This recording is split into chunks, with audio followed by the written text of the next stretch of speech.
Richard Russo's new book, Trajectory, is a quartet of rich, emotionally resonant, ultimately hopeful stories about men and women mired in middle age, in their marriages, jobs, and their relationship with mortality. It's earned rave reviews, not just from me, but from critics at the New York Times, the Boston Globe, and the Washington Post. He is also the author of 9 novels, including Nobody's Fool and its sequel, Everybody's Fool, That Old Cape Magic, alluding, I am pretty sure, to Cape Cod, not Harry Potter, and the Pulitzer Prize-winning Empire Falls, which includes the funniest scene ever written about learning to drive. A scene at which I laughed so uncontrollably I was nearly kicked off the quiet car while riding Amtrak. He also wrote the best-selling memoir Elsewhere, and, though I'm not quite sure when, dabbles very successfully in screenplays, including those for the crime drama Twilight, starring Paul Newman, Gene Hackman, and Susan Sarandon, and The Ice Harvest, a crime comedy with John Cusack and Billy Bob Thornton. Richard Russo may live in Portland, Maine, but he clearly has one foot in Hollywood, and I hope we might hear just a little bit about that. Hannah Tinti is an author, editor, teacher, and radio commentator. Her short story collection, Animal Crackers, has sold in 16 countries and was a runner-up for the Penn Hemingway Award. Her best-selling first novel, The Good Thief, was a New York Times Notable Book of the Year, received the American Library Association's Alex Award, and won the first novel prize from the Center for Fiction. Her new novel, The 12 Lives of Samuel Hawley, which I just finished at 1 o'clock in the morning, night before last, is an action-packed crime thriller rolled up tightly with a tender coming-of-age story. Ron Charles of the Washington Post declared it a masterclass in literary suspense, and it's already been optioned for the movies. In 2002, Hannah co-founded the award-winning magazine One Story, where she still serves as executive editor. She is also a co-founder of the Sirenland Writers' Conference in Italy, where she teaches creative writing, and a literary commentator on the public radio program Selected Shorts. Is it any wonder that Hannah Tinti was recently named one of the 100 most influential people in Brooklyn culture?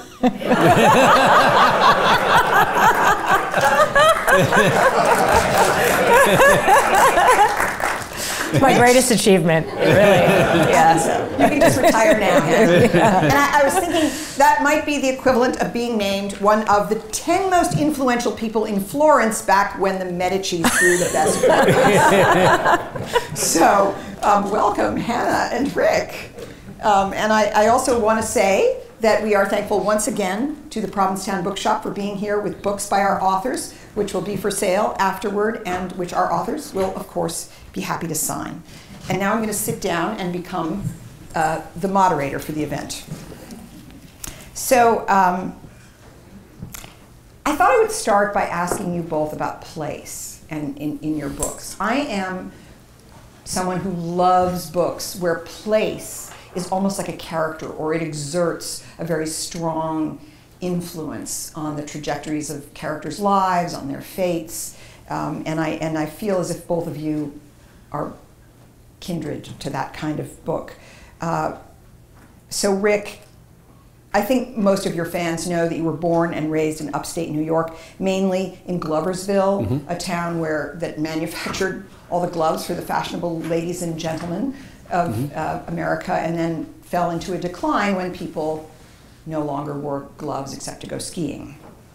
And I know that frequently the fictional locales of your novels, whether they're in New York or Maine, replicate that kind of depressed post-industrial sort of town. And yet, in the last decade or so, you've stretched out. I know you wrote a whole novel in Venice. And in this new collection of stories, Venice is a setting again, Maine, and Jackson Hole. So I'd love to hear about how your relationship with place in your fiction has evolved. And Hannah grew up in Salem, Massachusetts. I live in Marblehead right next door, and one of the delights for me about this new novel is that Hannah uses Cape Ann, the sort of Rockport, Gloucester area, as a really important setting, although it also takes us all over the country. And she uses Dogtown, if any of you know that wonderfully eccentric piece of land, and creates a fictional fishing port called Olympus. So, Rick, you want to plunge in and talk about this? The town that I grew up in, as Julia said, Gloversville, has been kind of ground zero for my fiction since the publication of Mohawk. And before that, when I was in graduate school, trying to learn how to be a writer, I wanted to be kind of an urban writer, I think. I wanted to write about crime, and I wanted to write about big cities, and I wanted to write about dames. The unfortunate thing was that I had never lived in a big city, and really knew nothing about crime, except that I liked Raymond Chandler and Ross MacDonald. And I knew even less about women. But for a long time, it seemed to me that was, that's what writers do. They use their imaginations, and so I tried to write that kind of book, that kind of story. And my first novel, my first unpublished novel, was that kind of book, or trying to be that kind of book. And I was at the University of Arizona at the time, and I gave it to one of my writing teachers, hoping that he would tell me that it was good, although I was pretty sure it wasn't. But I was hoping he would tell me that it was good. But he was too honest and too good a teacher and too good a man to lie to me, and so he said the truth, which was that the book was largely inert. But he said, there was this one 35-page or so section of backstory in the book, because the whole thing took place in the Southwest, and there was this one 35-page section of backstory in the book that took place in an upstate New York mill town. And he said, boy, you really knew that place and those people. And I was just furious with him, because, of course, that was the place that I had spent an awful lot of time trying to escape, trying to become someone else, trying to become a different kind of person, and then ultimately a different kind of writer. But he was right, of course, and so, for the next, and once I realized, that this was a place that I knew really, really well, and once I published Mohawk, it had begun to dawn on me that this was my place. I had a patch of dirt there about the size of Faulkner's patch of dirt in Mississippi, and that was my patch, and for the better part of the last 25 years, I have been digging in that same patch of dirt. And what I realized about that first failed unpublished novel was that I was writing with a kind of tourist knowledge of that place. And so it's taken me a while to start spreading out beyond this mill town, because it frightened me to think that if I was writing, setting a large part of one of my novels in Venice, that it would come across as having that kind of tourist knowledge of a place. I certainly didn't want that.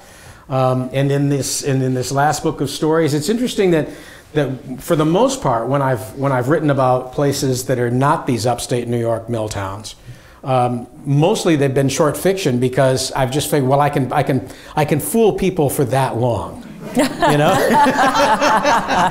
And but now I'm beginning to have a little bit more confidence about my ability to see things and places truly, and have begun to branch out. Although I don't think that I have exhausted those those places in upstate New York that I spent a long time writing about. And I've always been a writer about class, and class and place. When people confuse in their minds when you write really well about class,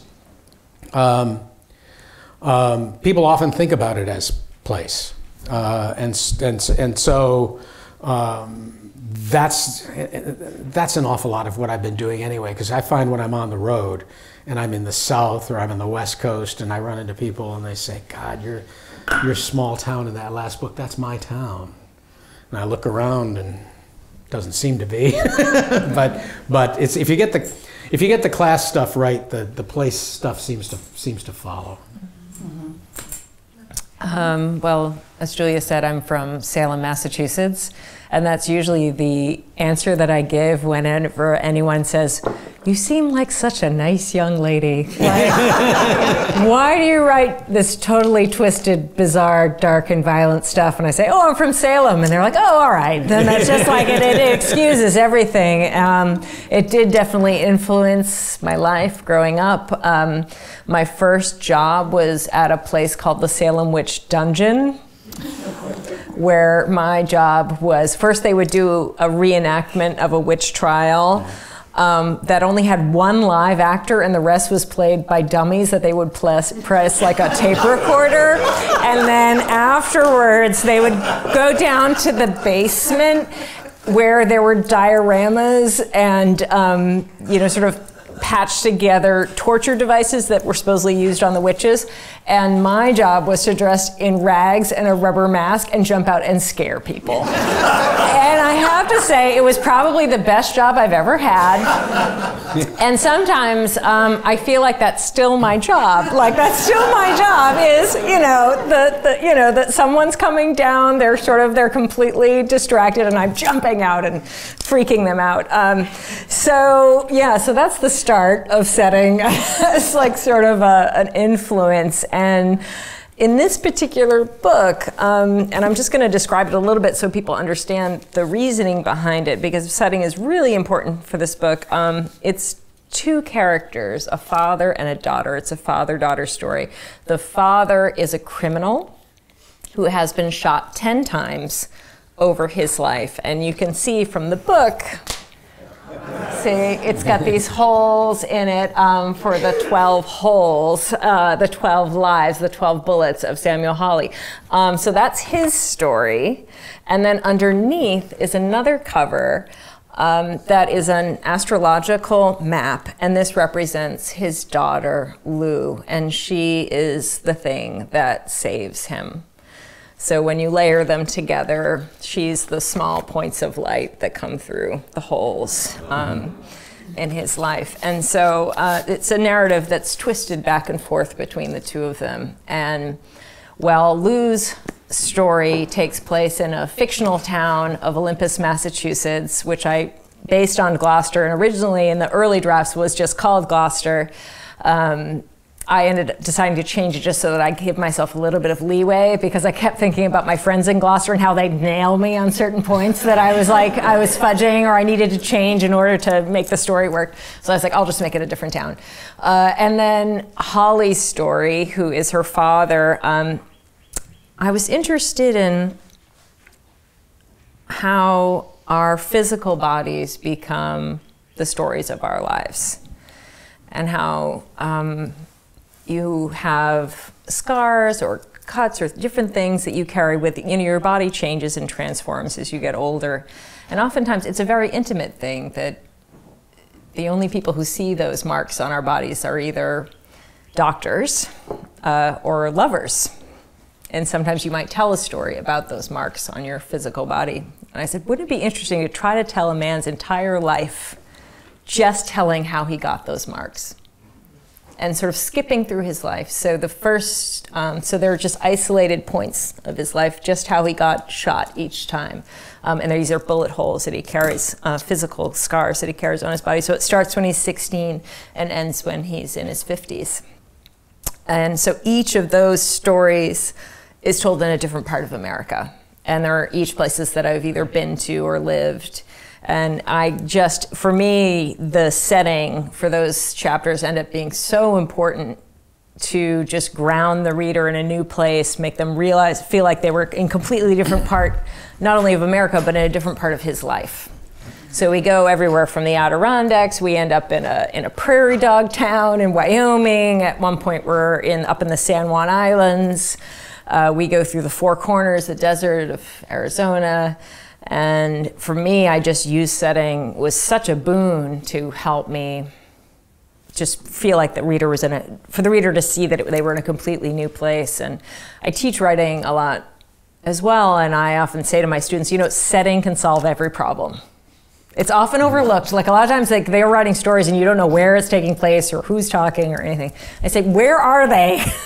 Right. Wherever they are, if they're in a diner, you can describe, how they pick up a cup, because how someone drinks their coffee is actually going to tell me a lot about who they are as a character. Or, have them interact with their environment, how the environment act on them if you don't know what's going to happen next. I think setting's often overlooked, and it can just provide so much. Plus, readers love it. I personally love to read a book that's going to completely transform me, and transport me to a new place. So I go there when I'm writing as well. Flannery O'Connor used to make her students draw. She wanted. Yes. Well, no. She just would send them out there with a sketch pad. She wanted them to see the world. Because they wanted to leap directly into idea. They wanted to skip the real humble stuff that stories are made out of. It's made out of real stuff. And she wanted her students to see that, to see the world and slow down, record it, and drawing was just. I mean, she didn't care whether they got good or not with the drawing. She just wanted them to see what was out there. Yeah. There's this great writing exercise that I learned from Rita Dove, the amazing poet. And what she does is she gives her students crayons, and everybody picks, and she just passes it around to you, like get to pick, it brings you back like the smell of the crayons and also the names of the colors. Which have changed. Which have changed, but they still they're still periwinkle blue, things like that. And then she says, think about the word home. What does home mean to you? And then draw that, whatever that is. And I did this with some students of mine, and it was so amazing. Some of them, were just drawing a basic house, but some drew a person. For them, like home was a specific person. And I'll forget this one student of mine. She drew a road, and she started to cry. And I was like, "Why are you drawing a road?" And her parents were migrant workers, and they never had a home, so they were always on the road. And it ended up being really, and then I was like, and then I had them write about it after they did it, using this exercise of read, and it was amazing. I mean, drawing, trying to actually physically describe your environment, it can lead you to a very interesting story. Yeah. It was interesting hearing you talk about Samuel Hawley's body and all these bullet holes in there. So there are chapters interspersed with the story through Lou, the daughter's point of view, are these chapters, each bullet 1, bullet 2, bullet 3, and so forth.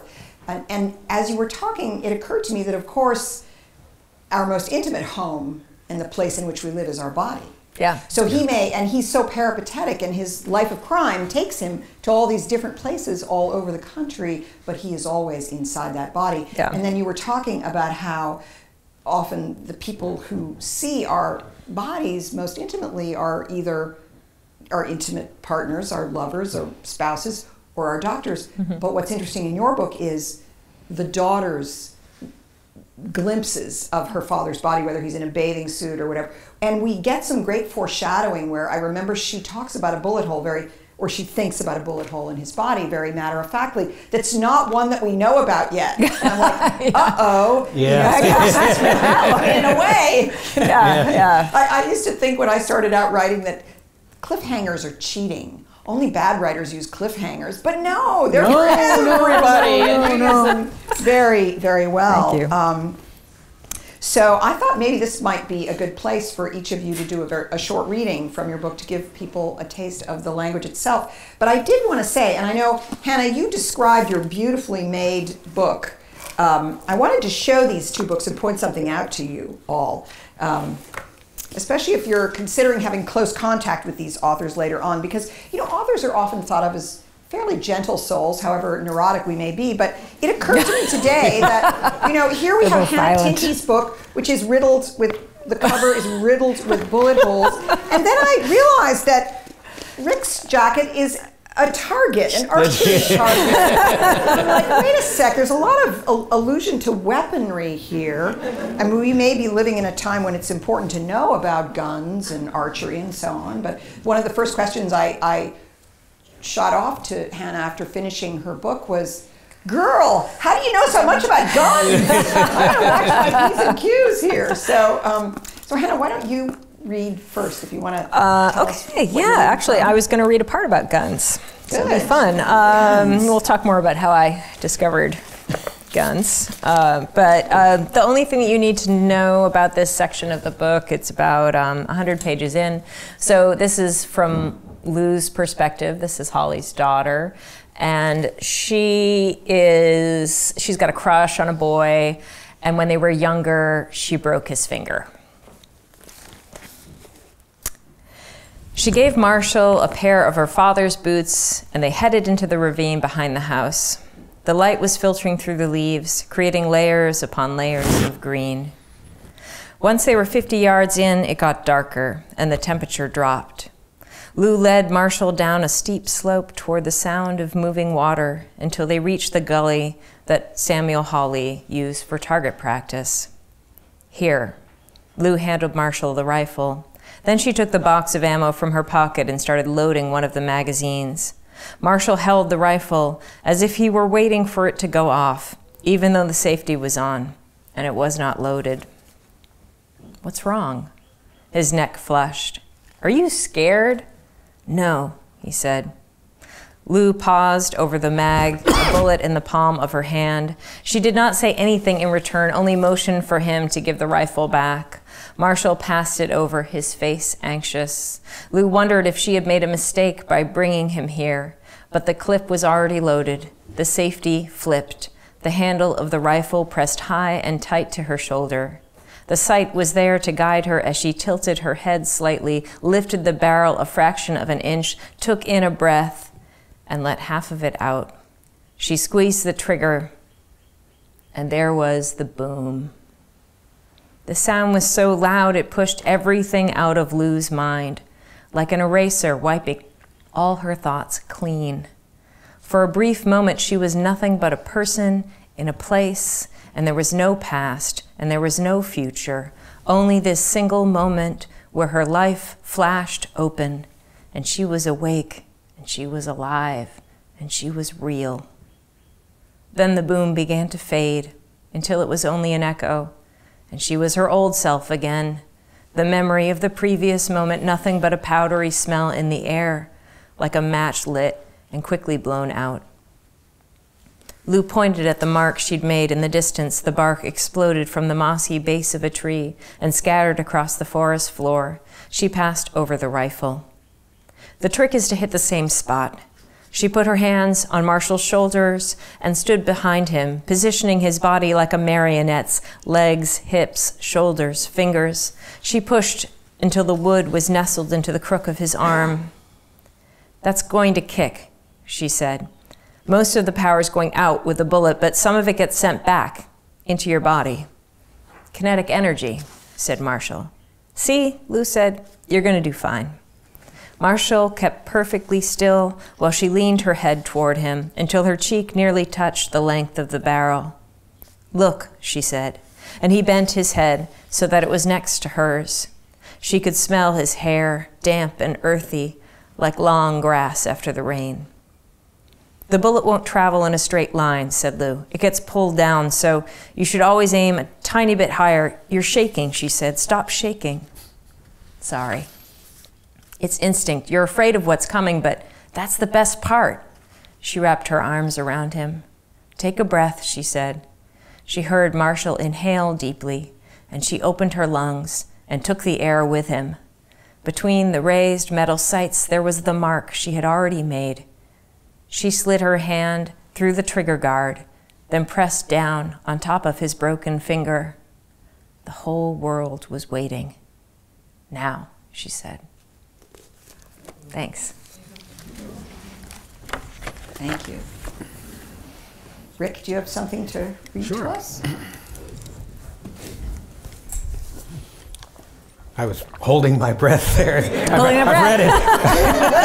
I've read the book, but I was still. So anybody have a paper bag?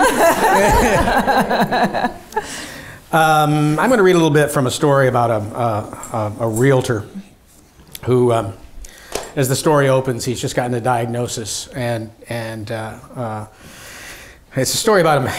He's really puzzled by his own behavior. As the story opens, he's doing something that doesn't make an awful lot of sense either to him or to his wife. But he's beginning to understand that the answer to his question of why he is behaving the way he is probably going to be found in the past. So I'm going to read a little section of that past. The following morning, Ray was startled awake by a car horn, half a dozen loud, angry blasts as the unseen vehicle roared by the house and up the street. And for the second time in the last 24 hours, he thought of his long-forgotten Uncle Jack. Tall and thin, hungry-looking, he seemed to Ray. Jack was straight-haired and loose-limbed and handsome, a contrast to their father, who was several inches shorter and thicker. His face dimpled, attractively, Ray thought at the time, from a childhood disease. His hair an unruly bird's nest. Even when he wasn't working in the mill, he always dressed in rugged work pants, coarse gray shirts with dual breast pockets and ankle-high steel-toed boots, whereas his brother wore sharply creased slacks, white button-down shirts, and shiny black shoes. Looking at the two men, you would conclude that Uncle Jack was the more prosperous, but he apparently owed everyone. Though he lived in nearby Skowhegan, Ray and his brother Bill rarely saw their uncle, whose visits were as dramatic as they were unexpected. Their purpose was always the same, to get their father to invest in one of Jack's many schemes, each pitched as the investment opportunity of a lifetime. Their father always listened politely and without comment, as if to the radio. No need to look at it either. While his brother explained how this new deal worked, how it would make them both rich, how a small outlay of funds today would put him on the ground floor tomorrow.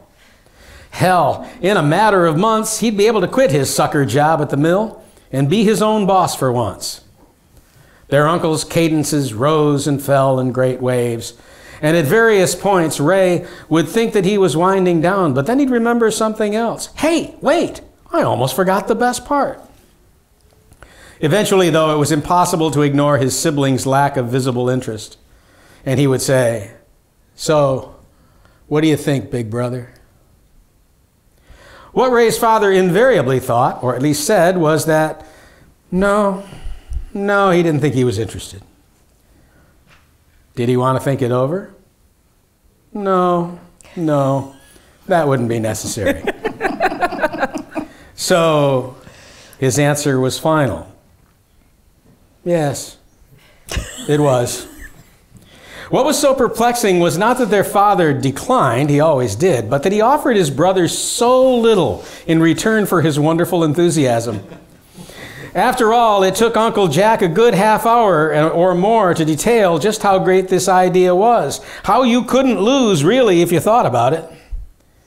If their father had misgivings, small or large, why not express them? Or at least offer some general excuse. Why not tell his brother he was sorry, but he just didn't have the money? How would Uncle Jack, who never had any himself, know any better? Or he could have reminded his brother that he wasn't a bachelor, that he had a wife and two young boys to think about, and couldn't risk what little they had on an adventure, no matter how tempting.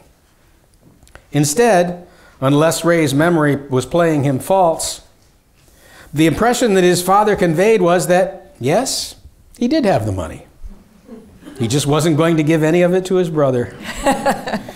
His refusal to say why could only mean one thing, that Uncle Jack was himself the reason. Their uncle hadn't been a man to take such rejection lying down, and this was where the drama came in. Nearly 5 decades after hearing the last one, Ray could still recall almost verbatim the furious tirades that their father's cool rebuffs always occasioned. "What is it with you, Tommy?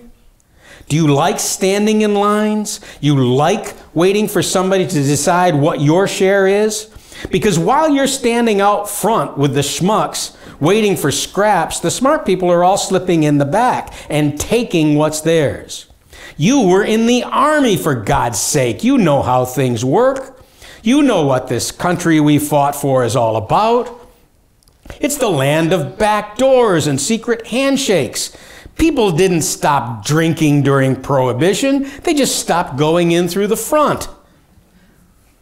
Another time, Uncle Jack grabbed the phone book and shook it in his brother's face. "You know what's in here, Tommy? The numbers they want dummies like you to know about. All the important ones are unlisted. There's 2 kinds of people in the world, big brother. The ones who know the unlisted numbers and the ones who don't. You know what they call the ones who don't? Chumps. Your average chump spends his life wondering why his luck never changes. See, that's what makes him a chump. He thinks it's luck. But here's the thing.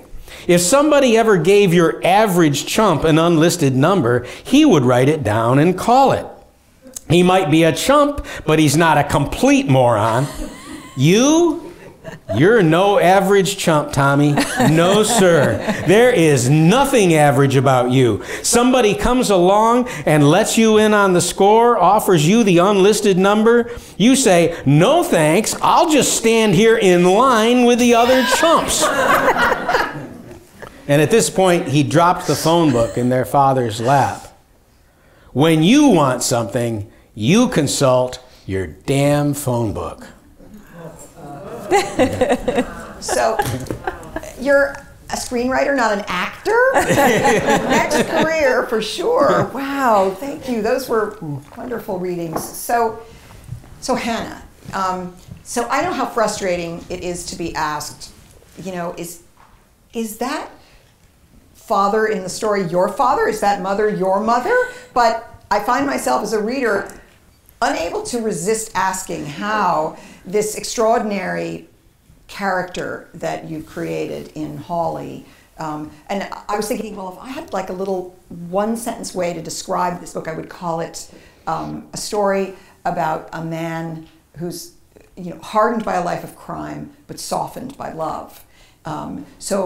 And he's kind of unlike any other character I've known, but I couldn't help thinking, wow, what is Hannah Tinti's actual father like, and what does he think of this book? And anyway, this is all just to say that I really can't resist asking you, where did this, meticulously drawn, very moving relationship between this father and this son, the daughter, come from? And you can tell me your imagination, and I would have to take that, but. No, people asked me. Rick asked me. We didn't have any name together. I asked the same question when Hannah was at my daughter's bookstore in Portland. I asked the same question, and Hannah's father, my dad was in the audience. Was in the audience. Do you know that? Do you know that he was in the audience? Yeah. We have to stop to make a plug for Richard Russo's daughter's store in Portland, which is called Print. And by the way, I trust that you're all good supporters of independent bookstores like the Provincetown Bookshop and others, but I love hearing about new bookshops, and I can't wait to visit that one. But that does not get you off the hook, Hannah. So if you think about Samuel Hawley, and you think about the absolute opposite of Samuel Hawley, that's probably my dad. My dad collected stamps. He still does, as a child. He makes model ships. He was an inside child. In other words, he didn't do sports. Very indoorsy. Indoorsy. He read books and studied history, and I don't think he's ever been in a physical fight in his life. But what they do have in common is my father would do anything for his family, and he has done anything for his family, and he's made a lot of sacrifices for us. So in that way, that's the core thing that they would do. That's the same. And as far as for Holly and how I came up with him, I feel both Holly and Lou are parts of myself almost. I mean, I think for any writer, every character is a different part of you. And Holly's very, struggles to be vulnerable and find ways to cut himself off. That's something I've always struggled with myself. So I think that's something, and it was fun to flesh him out. He really appeared to me when I was writing. I was actually going through a hard time, and it was in a really dark place, and I had about 200 pages of a book that wasn't working, and I got into a car accident. It was like all these things were going wrong in my life, all the different areas of my life where I'd gone through a bad breakup. It was like I was broke, and, all these family members were sick. It was just like everything was bad. So I decided to sort of chuck the book I was working on and try something new, because I felt like, we just don't have much time on this earth, and if I was going to write, I should spend it doing writing about something I really cared about. And I was like, I'm going to write about places I know. I'm going to write about things I care about. And I'd recently been to the Greasy Pole. Has anyone here ever been to the Greasy Pole? Oh, great. Well, I'm going to tell you about it, and you'll go. It's really fun. It's really fun. Okay, so the Greasy Pole is a contest that happens each year in Gloucester, Mass., which is near where I grew up, and I would go every year as a child. And the fishermen there, it's part of the Blessing of the Fleet, which they have this big fiesta. And a priest goes out, he blesses all the ships. This idea that, hopefully they won't go down and drown during the season. So they have all these games that they play. Many of them were imported from Sicily and other places or Portugal, where most of the fishermen were originally from, or their families were originally from. So what they do is they set a 45-foot telephone pole horizontally from a pier out across the water. They cover it with 6 inches of grease and lard. They put a flag at the end. Then all the men get really, really drunk, like outrageously drunk. And then they all go to the pier, and the first man to make it to the end and capture the flag wins. But it takes hours, sometimes it's days, and the whole town comes out, and they're either on the beach, or they take all the boats and they tie them up and make like a massive flotilla, and everyone's drinking and everyone's drunk, and they've got their boat horns, and they're like blowing the boat horns in joy and disappointment as each man falls. It's basically a giant long day-long episode of America's Funniest Home Videos, where these men are falling and breaking out teeth and breaking arms and falling into the water, and everyone's like, and they get covered with grease, and it's just a lot of fun. So, I'd recently been to it, and I was like, what these men are, these fishermen? It's like gladiators. These are like old-fashioned gladiators, and they're, and most of them are really kind of hot. They're like young, and they're just covered with grease, and like, who doesn't want to see that? Who want to go see that? Greasy Pole, and they're falling into the water, and then the guy who wins, who gets the flag, gets carried in triumph through the streets on the shoulders of all the other men. So it's really fun. And I said, I want to write about that.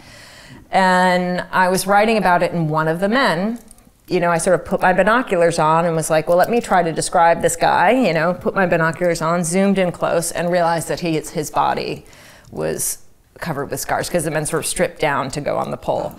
And that's how I sort of struck upon this idea about how we carry our histories on our physical bodies. And that kind of opened up once I had him. And then I also needed a reason for why he was on the pole in the first place, because I was like, he doesn't seem like the kind of guy who would do this, actually. He seems like a real tough guy, and a tough guy doesn't have anything to prove. He doesn't have to go on a greasy pole. Like, he's killed men. So, and I said, why is this particular fellow on the greasy pole? And then I realized his daughter was in the audience. And I was like, he's doing it for his daughter. And then I had to then that opened up this whole other character. And I realized the whole dynamic and the whole book started opening around that scene of a father who would do anything for his daughter. And he does it over and over again. He sort of puts his physical body as a protective shield around this little girl that he loves. But he also, although he resolves again and again to leave behind this very violent life, he also can't do that. I mean, there's a... You can't escape the past. And the guns. Did you want to say a little bit about your relationship Just with guns? that we did not have guns in our house. I did not grow up with guns. As again, my father made model ships. It was not a gun-toting household. My parents were very left and very politically involved on the left. And so I had to learn about it. And the first thing I did was I went to, there's a shooting range. I live in Brooklyn. There's a shooting range on 19th Street between 5th and 6th Avenue, and you can go and learn how to shoot a .22, and all the rifles are actually chained, so you can't turn them on each other. It's very New York in that way. They're like prepared for the worst, they just expect somebody to come in there. So it's fine. So that's the first place I went, and then a friend of mine also had a cousin who belonged to a gun club outside the city, and we went out and he let me shoot everything. And I felt like I really needed to know, and I was shooting sniper rifles and different kinds of handguns and revolvers, and I felt like I needed to know the physical difference between how it felt. And what's surprising thing is, as I was learning and they were sort of teaching me how to steady and be accurate, a lot of it has to do with grounding yourself and breathing and sort of using muscles against each other to create a steadiness. And I was like, this is just like yoga. And the guys were like, what? These like really macho, like right-wing guys, they were just like they were not happy to learn that shooting guns is very similar to yoga. Yeah. That's your next book. There you go. So it was interesting. Yoga when you got guns. Yeah. Well, it just shows you think sometimes, I mean, particularly the way the world is today, you think that you're on such opposite ends of the universe, and sometimes it feels that way when you're trying to talk to somebody who's on the other side. Yeah. But, there is common ground. Mm-hmm. And I think it ended up being a kind of funny thing, but at the same time, I feel like when I left, they had a little bit, maybe a little bit more respect for someone on my side, and I had a little bit more respect for someone on their side. So that's a good thing. Yeah. So, Rick, you talked earlier about writing about class. I thought that was really interesting, what you talked about class and place. And I know that your earlier books are associated more closely with writing about blue collar, for want of another term, people. And yet it struck me, reading this collection of stories, and I was thinking about some of your recent novels too, that the characters here are pretty affluent people. I mean, they have their problems for sure, and they have challenges, health, they may be bored in their jobs, but you've got academics, a real estate salesman, and a screenwriter who goes to Jackson Hole to visit the home of a very famous movie star. And I'd love to hear a little bit about that story too. But do you, and I know you also told me that some of these stories were written a while ago. I mean, the thing is, Rick, like some writers, and I wish I were one of these writers, works on short fiction and long fiction at the same time, right? So some of these stories are older than others. They didn't all just get written in the last year. Yep. So I can't not ask, in the moment that we're living in now, politically, culturally, does writing about class or writing about people in given professions and given socioeconomic situations take on a kind of different significance, or do you just, you write about who you're going to write about regardless of the world we live in? Well, it was interesting after the election, the most recent election. Everybody was wondering how did this happen, because it was certainly nobody, well, I mean, other than Mr. Trump himself seems to have believed it was going to happen, but not many other people did. And for the first time in my life as a writer, people were coming to me as if I might have some wisdom on. It was as if everybody was scratching their heads and thinking, well, who the hell writes about people who would vote for Trump? who writes about lower middle class, white, blue collar people? They said, well, Russo does. Maybe Russo understands. Well, call him up. Let's see what he has to say. And I have found myself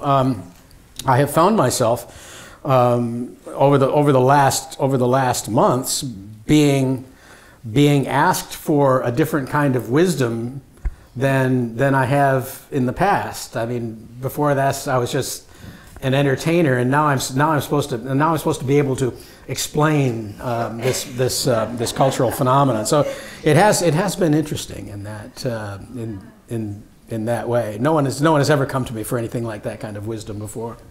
Were you able to deliver any wisdom? I mean, I'm actually asking. Tell us too. What slender wisdom that I have been able to share was that. And I have a piece coming out about this a little bit later in our friend John Freeman's book, actually, his new book. What I have been talking about in terms of the phenomenon of angry white men and that seem to be so much of the base, so much of Trump's base. What I've been talking about and changing the focus on a little bit is that what we kept hearing about in terms of this election was that it was about jobs, and I have turned that around a little bit to suggest that one of the problems is that yes, an awful lot of people have lost jobs, and those jobs have sometimes gone overseas, or they've sometimes been replaced by robots or whatever. And a lot of people who voted for Donald Trump were, in fact, that and immigration were the two serious issues that they focused on. But what I've been trying to talk to people about is that it's not so much jobs as work. When you take somebody's job, there are immediate economic results. You lose your job, you become fearful. Your own personal economy takes a hit, and all of that. But when you lose your work, that's different. That affects who you are, how you see yourself, what your place is in the social fabric. And so that's what I've been, and I have noticed, partly because of where I come from, a mill town in upstate New York, and I saw it in my own community, when all those jobs left, yes, people had to go, they had to move, they had to do other things, they had to take other jobs that were not nearly as good as the jobs that they had in the tanneries and the glove shops. But when all that industry left, what people mourned more than anything else was their sense of their place in the world, because they did something valuable and they could show that to people in the form of women's dress gloves or whatever. I mean, Gloversville made about 90% of the dress gloves made in the United States. And when yes, these people lost their jobs, but more important than that, they lost their sense of identity. They lost the town's entire sense of identity went away. And yes, they were angry. And this was the late 50s and early 60s that I'm talking about. It was happening there much earlier than it's now happening in much of the rest of the United States. And so and also, I think during that same period of time, after the GI Bill, the emphasis on education was great, and that was wonderful. An awful lot of people in my parents' generation took advantage of the GI Bill, and that changed people's economic future. But at the same time, too, something else was happening, and there's over the last, I think, well, since the late 50s, I think that people have begun to look down on people who work with their hands. You know,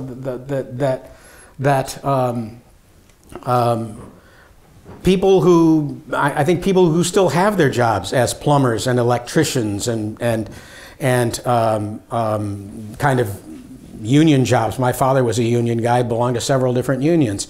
But people doing that kind of work were suddenly aware that there are an awful lot of people looking down on them for doing exactly that kind of work. And so even people who had those kinds of jobs, who hadn't lost their jobs, had begun to feel like an awful lot of Americans didn't value them and the kind of work that they did. Yeah. slender wisdom, but that's what I've. No, but it's interesting that you could relate what's going on now to what you saw when you were younger in Gloryville. Yes. And of course, it's happened before. This is not the first time that this. Right. And that's what I've said too about. I think a lot of the anger that we hear about in Trump voters is. This is, as you say, this has happened before, and it's happened. This is not a new experience. It's just new for them. Yeah. You know. Right. So to switch gears somewhat radically, I really would love to talk about the world of TV and movies in relationship to fiction writing. And it seems to me, and correct me if I'm wrong, that Rick told me a few years ago that he was working with you, I think, on a screenplay of your fabulous first novel, The Good Thief. Am I right about that? And I don't know, things go into development for years and years, and who knows, it could emerge next year with Julia Roberts and Jude Law in it. That sounds good. Let's do that. And of course, Rick, you've worked with Paul Newman on his novel, if you don't know this already, Nobody's Fool. It was a wonderful movie with Paul Newman and Jessica Tandy, right? And I think I've read between the lines that you forged a creative relationship with Paul Newman, and then of course he wanted to star. Well, we did 3 movies together. 3 movies together, right? Yeah. So, but Hannah, I wonder whether you too have been working at all for stories on the screen. I mean, certainly there's no denying that we're in a moment when amazingly rich stories with really complex characters are being told on screen, and we're binging on them, and maybe we're watching instead of reading. So the best stories are not all coming out of pages. But I wonder if you've had experience writing for the screen, whether it's changed the way you write on the page, or do you feel threatened by it? Do you feel like you want to jump in and do some storytelling that way? So Hannah, have you had some? I don't have the experience that Rick has. I've never written a screenplay before. That's actually how Rick and I first met, though. Was he was interested in optioned my first novel, The Good Thief, and did an amazing job writing the screenplay. Julie's obviously trying to break my heart here in front of these good people. No. That's some of the best work I've done for screen. I think is that screenplay for The Good Thief. I am so incredibly proud of that. I loved Hannah's book. I saw it immediately as a movie, and I still continue. I badger my agent about it still. It seems astonishing to me that we haven't been able to get that up on its hind legs and walking around, and it's just heartbreaking that you never know. You don't. You never know. I mean, it might, and I think with the shift of things towards television and things happening, not just series but single, sort of movies made for TV or sort of limited series. There's that you never know what's going to happen in the future. But I'd say the number one, I'm so grateful because that brought Rick into my life and we've become friends. So that's been really important for me, and it was really amazing. I mean, I blew my top the idea of Richard Russo writing the screenplay for my novel. I was like, what? It was like,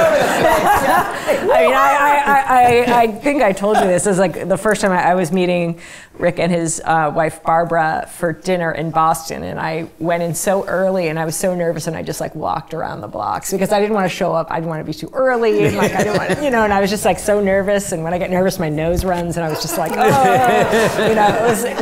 was a really. But then I realized how wonderful they both were, and it was great. And the new book, The 12 Lives of Sammy Hawley, has been optioned for television.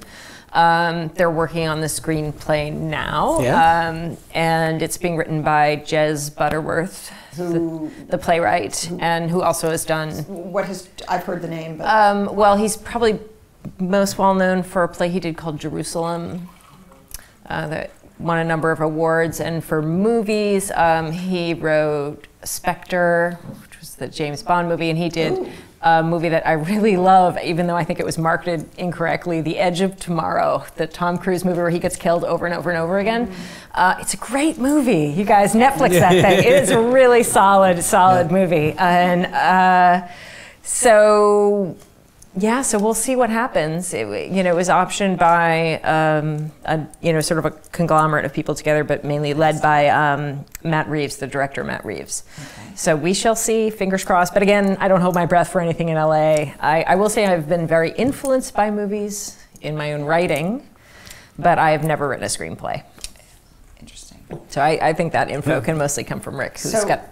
I have to ask that question one wants to ask every writer is, what's it like to see a novel of yours turned into a story people watch on the screen, whether it was Empire Falls or Nobody's Fool? It depends on what they do. I have been very fortunate because Robert Benton's movie of Nobody's Fool, I saw it just recently because I had the opportunity to give him hand him his Lifetime Achievement Award recently, and I saw the movie again just earlier this year, and boy, does it hold up! It's just such a fine piece of work, and Benton wrote the screenplay for that. I did a little script doctor work on it, and that was what got me involved in writing screenplays. But it was just a terrific movie. I thought that the HBO miniseries of Empire Falls was also terrific, and so I've just been really fortunate, and I'm trying to think of other writers who have been as fortunate. And there aren't many. Dennis Lehane for the longest time. So many of his books were made into really terrific movies, and the odds finally just caught up with him, I guess, on this on what was the one that the Ben Affleck. That got a bit savage. That didn't. But yeah, I mean, and it's and when an actor, it was interesting that. I discovered when it came time to write Everybody's Fool and to revisit Sully, all those years after the first book, Nobody's Fool, and I'm writing Everybody's Fool. When I was writing Nobody's Fool, I was channeling my old man because Sully was based on my father. I'd never made any bones about that, and so here was my father, a character based on my father in his world and my world. And when it came time to write Everybody's Fool, I discovered that character wasn't wholly mine anymore because in the interim that wonderful movie had been made, and I'm not only channeling my father, I'm channeling Paul Newman. So were you picturing Paul Newman when you were writing? And now, I mean, he's now part owner of this character because he embodied him so wonderfully. And great actors will find things in your character that you did not know were there. Wow. Having been lucky enough to work with Paul Newman and Philip Seymour Hoffman and Ed Harris. They teach you things, and my screenwriting work, I mean, God, there was when I first started doing some screen work, all my other writer friends were saying, well, that's the end of you as a novelist, because we know what happens to writers when they go to Hollywood. And in fact, the exact opposite happened. I began to think much quicker, much earlier in the process. I began to start thinking about structure because screenplays demand that you think about structure right from the start. That was not a bad thing for me to learn as a novelist, to start thinking about structure earlier. Working and collaborating. I discovered that I really like to collaborate, which was a complete surprise to me. And collaborating with really smart people made me smarter as a writer. So it's been, it hasn't been damaging. I don't think. As a matter of fact, my novels have gotten, since I started working on screenplays, instead of my novels shrinking and becoming more spare. They've actually become, they've actually filled out even more. The first novel, my first novel after my first series of 2 or 3 screenplays, my first novel after that was Bridge of Sighs, which is my longest book. Yeah, right. You know, it's interesting listening to you read that dialogue earlier from Trajectory, which not only you read so well, but it reads on the page so well. Your dialogue is so good, and I had to think, so which came first, the chicken or the egg? Was it writing screenplays that made you an even better writer of dialogue, or were you just so good a writer of dialogue that it was a natural thing for you to be writing screenplays? And there's probably no real answer. Well, my ear is much better than my eye, and that's one of the reasons that Robert Benton and I have had such a good working relationship over the years, is because if Benton were here, he would. I mean, this is not telling you anything out of school, but Benton grew up dyslexic as a child, and so movies for him were just made an artist out of him, because he was looking for ways to tell stories and images. I mean, he was a photographer before he became a director, and so he just has this wonderful eye. He just sees stories in terms of images. I, on the other hand, my eye is okay. I have to, like Flannery O'Connor, sometimes I have to slow down and actually look at what I'm writing, to see its size and shape and weight, and I have to force myself to do that, because my eye isn't quite as good as my ear. But my ear has always been pretty good. So when it came time to write screenplays, I was able to take that, and I could still improve upon it, of course. But my ear has always been my strong suit as a writer. Yeah. So before I open it up to the audience, I wanted to ask you both another question, which comes out of my own experience as a writer. I know you're both on tour for these new books, which can be an exhausting but adventuresome thing to do. It's a part of being a writer, unless you're completely antisocial and your publisher decides they'd rather put you in a closet than send you out there. And I love going out. First of all, I just love visiting booksellers, asking the booksellers what have they read that they've loved. I always come home from a tour with books that I would never have seen before, and that's one of the beauties of an independent bookseller that you will never get in any online source. That's right. Is that quirky bookseller showing you that book that you just haven't read. And I also love meeting readers and hearing what they have to say. Sometimes readers reveal things to me about my writing that I didn't know. But there are always little adventures too, and misadventures. So I wondered whether you guys have had any fun or surprising experiences on this tour that you might share with us.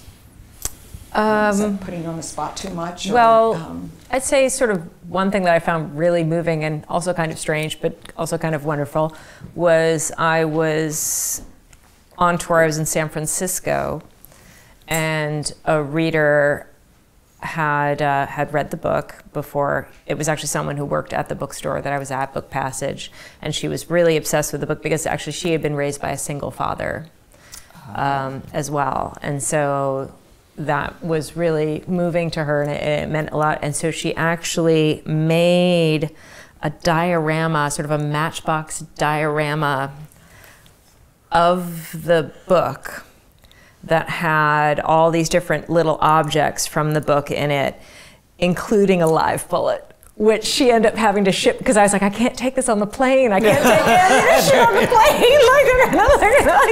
I already get flagged all the time and pulled over by that, because I travel so much one way, like a single person traveling one way. So there goes your TSA anyway, pre. But surprisingly, all she did was wrap it in bubble wrap and mailed it to me, and I'm opening it, and there's the bullet. Yeah. It's like, okay, so you can send it in the mail. Yeah, I guess so. So that was really, I was very moved, and it was so intricate, and it was pretty extraordinary. There was a little plastic whales are important in the book. There's a little plastic whale. There was a little chess piece. Beautiful descriptions. And she had there's this Carl Sagan quote that's important in the book, which is somewhere something incredible is waiting to be known. And this idea of the what is out in the universe waiting for us to discover. And she had written it in a little scroll, like a teeny tiny little scroll. It was like people who do miniatures. It just blew my mind. Yeah. So that was probably the most interesting thing that's happened to me so far.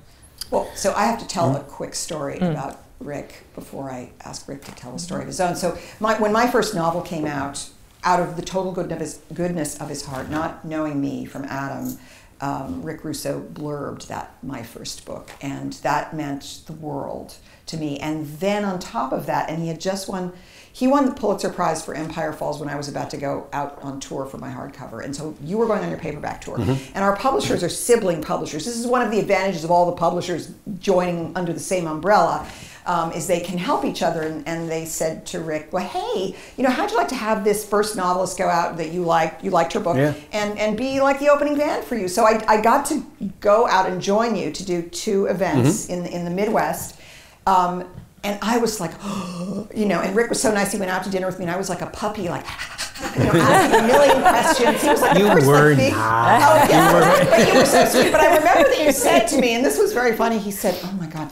He said, this is something like city 10 of 12 cities in a row, and then I'm going to go home, and then I'll go for another 12 cities. He said, and the other night, it was a Saturday night, there was nothing to do. I'm sitting in my hotel room in Dubuque or wherever it was. He said, and I called my publicist, this is before cell phones too, so I pictured you on the hotel phone, and you said, I am now eating the cashews from That's right. and then I'm going to start in on the really expensive dark chocolate bar. And then I'm going to start hitting those little mini whiskeys. I just love that story. I always have this image of you sitting on the floor of a hotel charging everything from the mini bar, because your publisher pays all those things. They don't make them take your credit card. So no, and I didn't do any of that. But boy, you do get tempted sometimes. The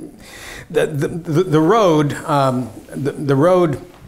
And I'll just preface all of this by saying that if you're lucky enough to be sent out on the road, you should be happy, because young writers today, emerging writers, don't have the advantages that I had, certainly when I was breaking in, and so I try to be of good cheer when I'm out on the road. But it is fairly grueling, especially with hardcover tours, because it's not only a mix of traveling. You're kind of up at 5:30 every morning, and getting on a plane, and you get there, and really every moment of the day you're either being interviewed or going around to bookstores and signing stock, and sometimes you'll be in Kansas City, but you'll be interviewing, and you'll be actually doing a phoner for the next city that you're going to, and so you always have this kind of strange sense of dislocation about it, and I become I'm generally okay if after a week or so I can get home and spend a couple days at home, do my laundry. My wife always keeps me reasonably tethered. If I'm out for more than 7 days or so on the road, then I do become increasingly untethered and think about opening that $17 jar of cashews.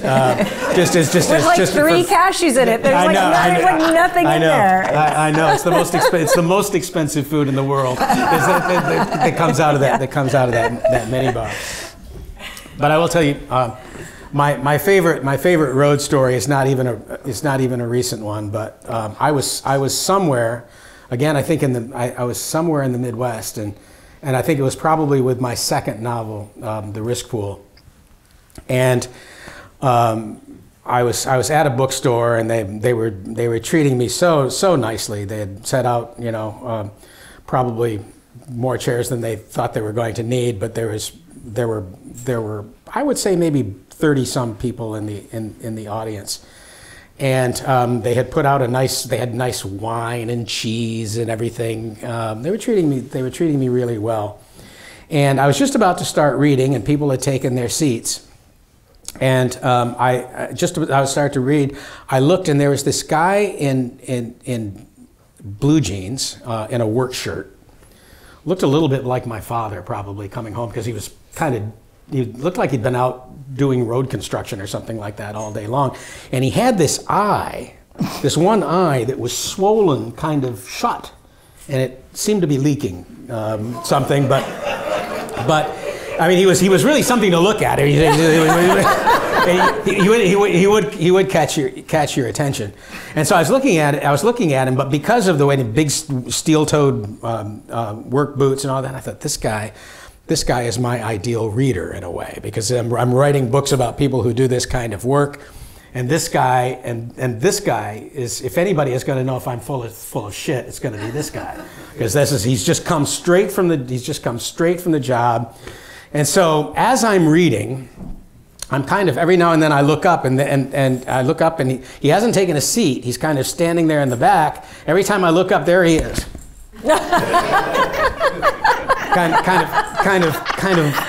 kind of looking at me, draining out of that injured eye. So I can read, every time I look up, there he is, and I can't. You know, I'm losing my place on the page. I'm doing everything because this guy this guy is who I write books for.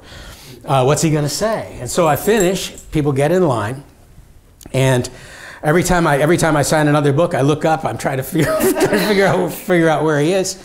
And the line is getting shorter and shorter. And there are only 5 people, and this guy's he's waiting for last, you know, and I think, oh God, he's going to tell me what a fraud I am, that I don't know a goddamn thing about people like him and all that. So I'm getting closer to the end. There are only a couple more people in line, and I hear this voice.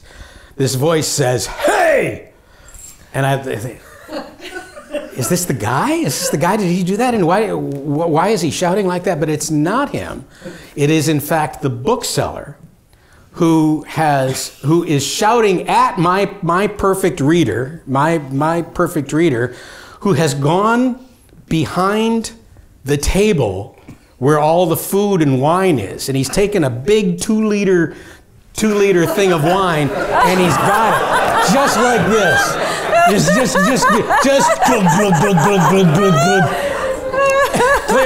so. He's not my perfect reader. He's just a drunk. He's wandered by the bookstore and waited very patiently for me to stop freaking reading so that he can move over to the beverage table. And he just drank the rest of that 2 liters and slammed it down, wiped his face, and with great dignity left the store. So anyway, that's my favorite road story. So that's when you accepted that upper middle class women in book clubs are. That's the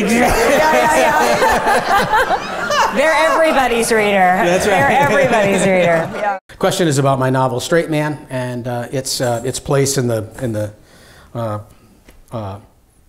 canon. This seems like a strange word. Oh yeah, canon. Embrace the it. Russo. Yes, the Russo canon. In Russo world. One of the reasons that book has a special place in my heart is that of all of my books, it was the easiest one to write. It gave me the least pain, and I wrote it. I think I wrote it because the movie of Nobody's Fool had just come out, and I wanted to see if I could make a living full-time as a writer if I gave up teaching.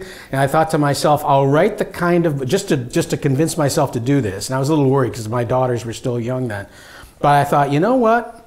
What I'll do is write the kind of book that will make me unwelcome in any American institution of higher learning. I won't be able to go back because after writing this book, no one will hire me.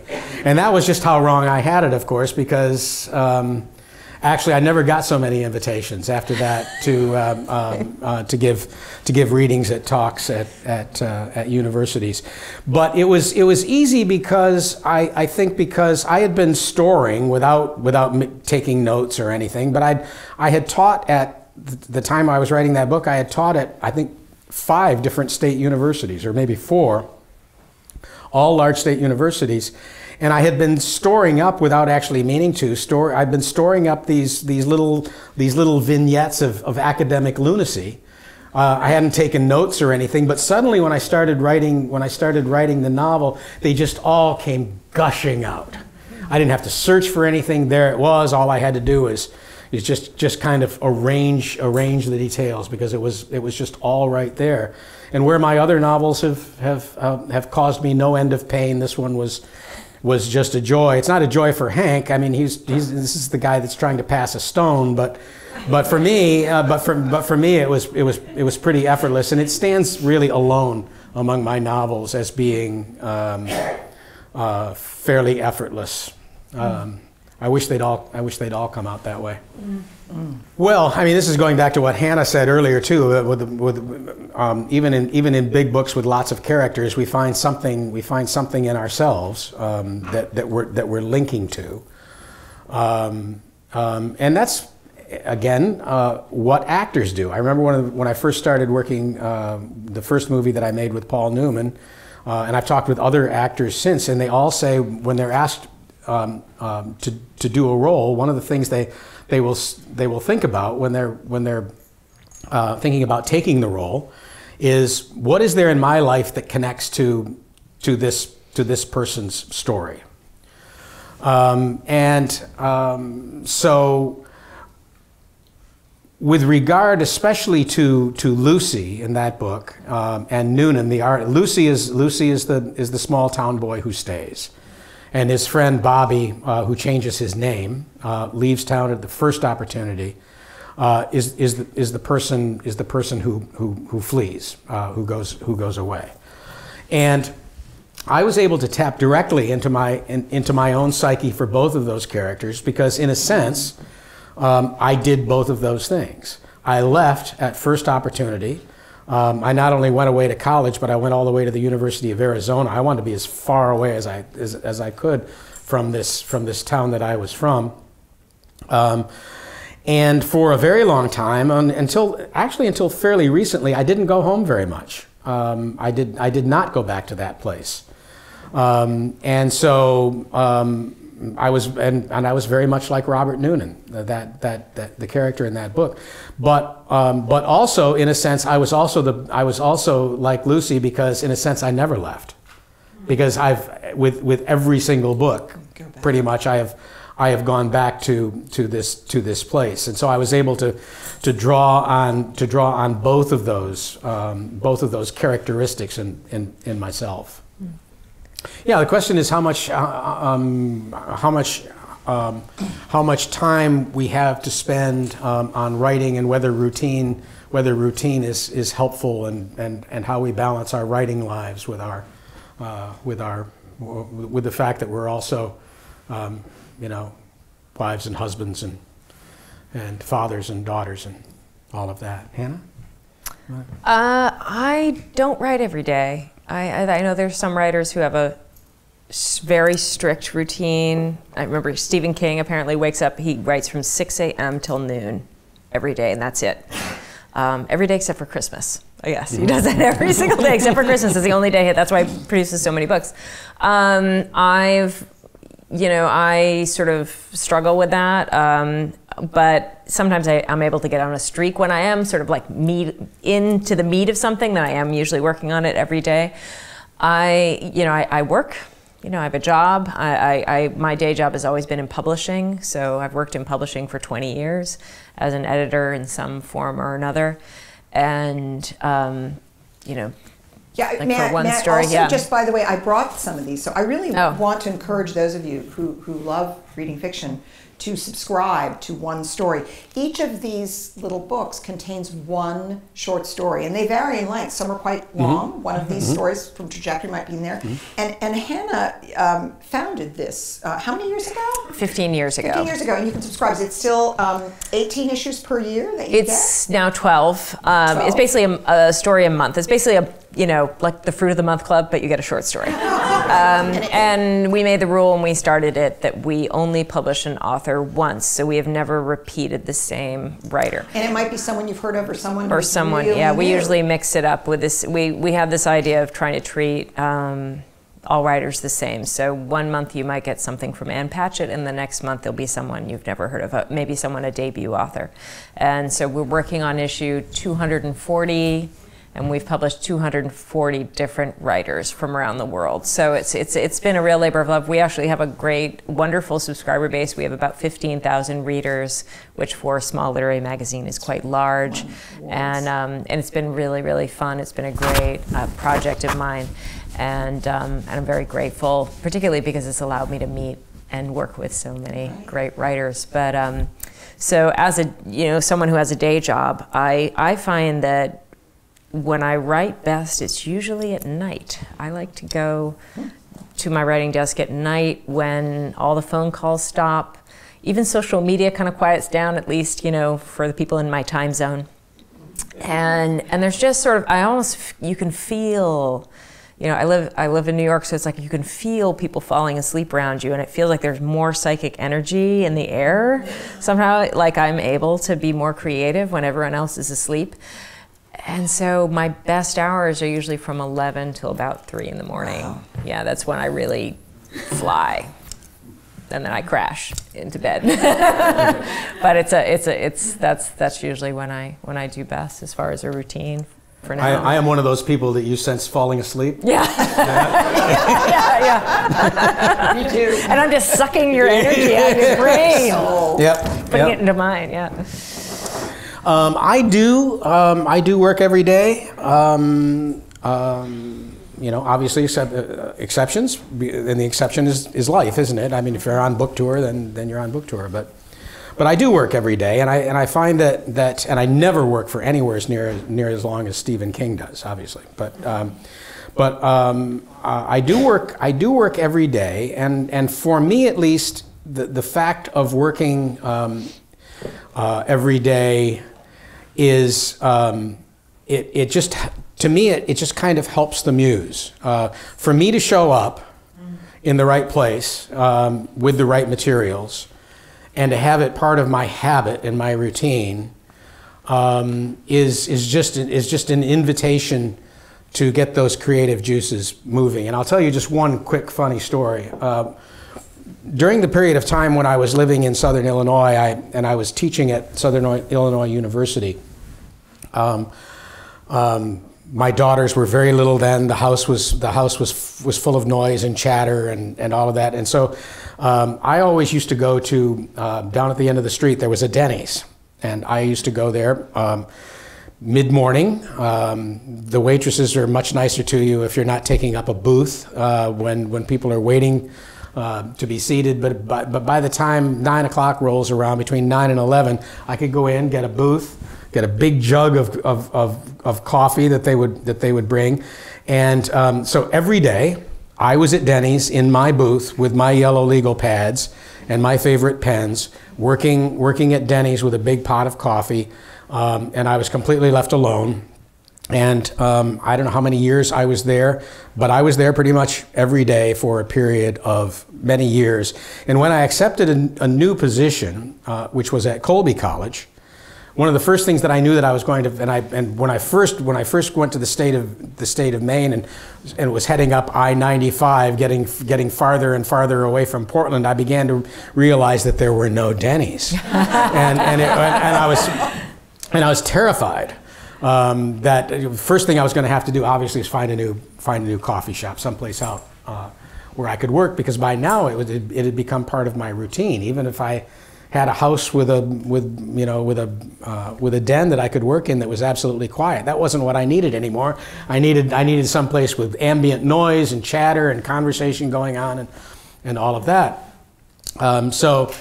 Anyway, when we first, so I accepted the job at Colby, went back, we sold our house in Carbondale, we got ready to move, and during that time I wasn't working very much because we were getting ready to move.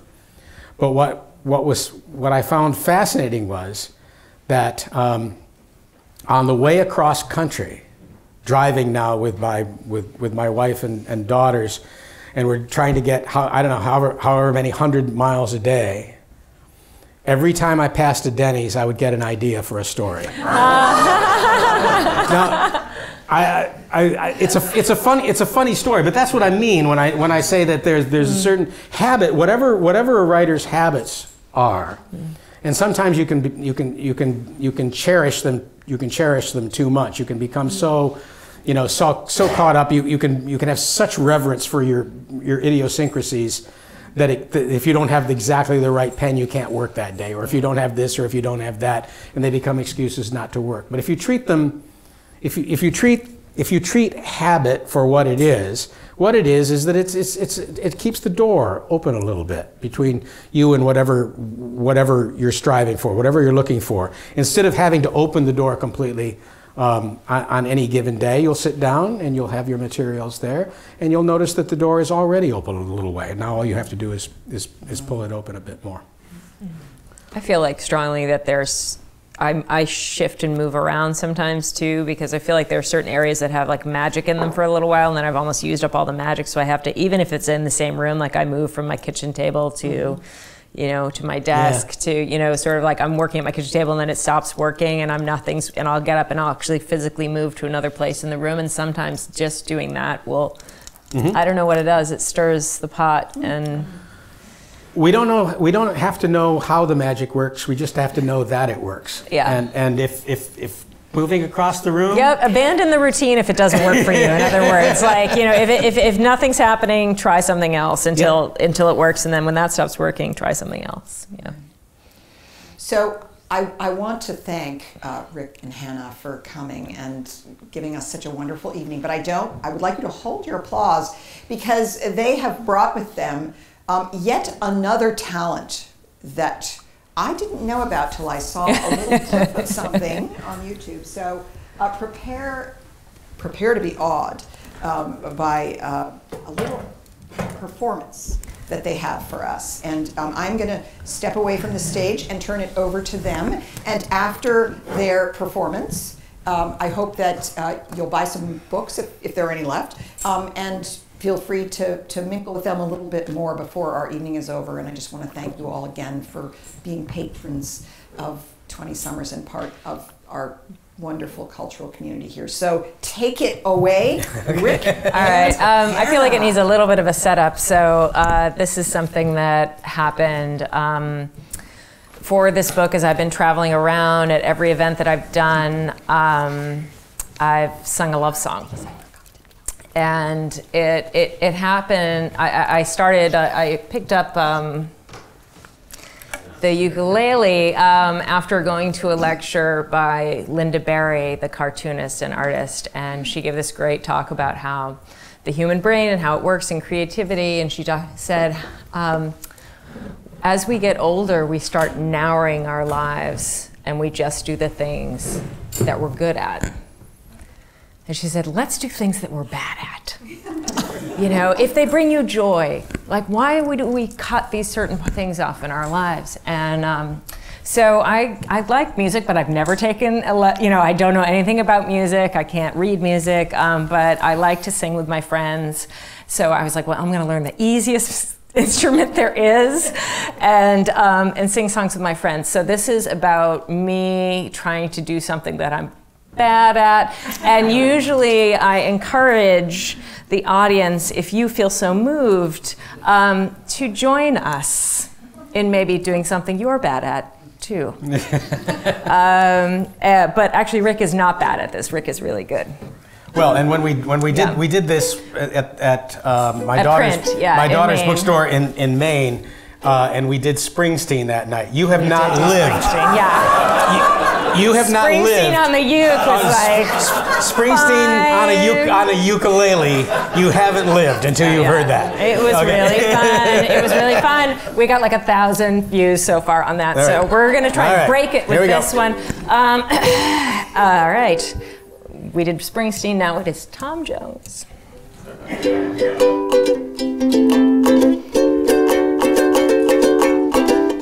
It's not unusual to be loved by anyone. It's not unusual to have fun with anyone. But when I see you hanging around with anyone, it's not unusual to see me cry. Oh,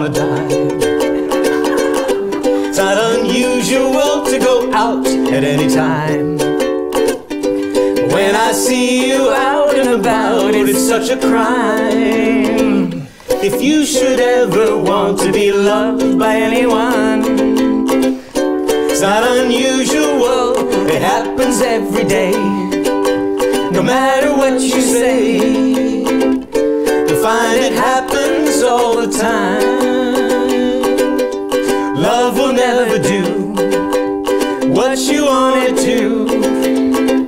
Why can't this crazy love be mine?